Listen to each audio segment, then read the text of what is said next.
ఉయిర్ ఇది 2 hours 16 minutes run time తో Jio Hotstar లో స్ట్రీమింగ్ అవుతున్న Malayalam investigative mystery crime drama. ఈ మూవీ తెలుగులో కూడా ఉంది. ఒక ట్రూ స్టోరీని బేస్ చేసుకుని తీసిన ఈ మూవీని మీరు మీ ఫ్యామిలీతో కలిసి కూడా చూడొచ్చు. కాకపోతే మూవీ జస్ట్ యావరేజ్ అనిపించింది నాకైతే. ఒక వండర్ఫుల్ క్రైమ్ డ్రామాగా తీసే ఛాన్స్ ఉన్న ఈ ట్రూ స్టోరీని డైరెక్టర్ పద్మకుమార్ తన పాతకాలపు ట్రీట్మెంట్ తో, అవుట్డేటెడ్ స్టోరీ టెల్లింగ్ తో, స్లో పేస్డ్ స్క్రీన్ ప్లే తో బిలో యావరేజ్ గా తీశాడు. స్టోరీ ప్రెడిక్టబుల్ గా రన్ అవుతుంది.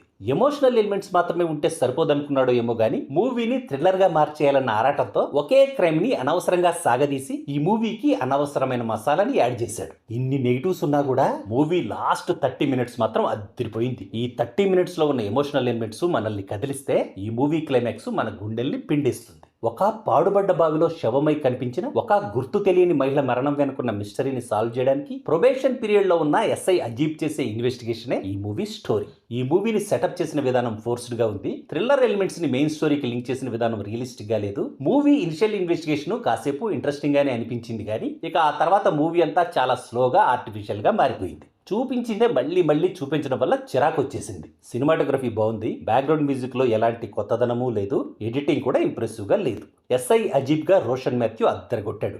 బైజూ సంతోష్, శృతి మీనన్, వినోద్ సాగర్, అతుల్య చంద్రల క్యారెక్టర్స్ బాగున్నాయి. ఓటీటీలోనే కాబట్టి, తెలుగులో కూడా ఉంది కాబట్టి స్లోగా నడిచే మలయాళం క్రైమ్ డ్రామాస్ ఇష్టపడే వాళ్ళు ఈ మూవీని ట్రై చేయొచ్చు. ఈ మూవీకి నేను ఇస్తున్న rating 2.25 out of 5. That's all in this review friends. Bye.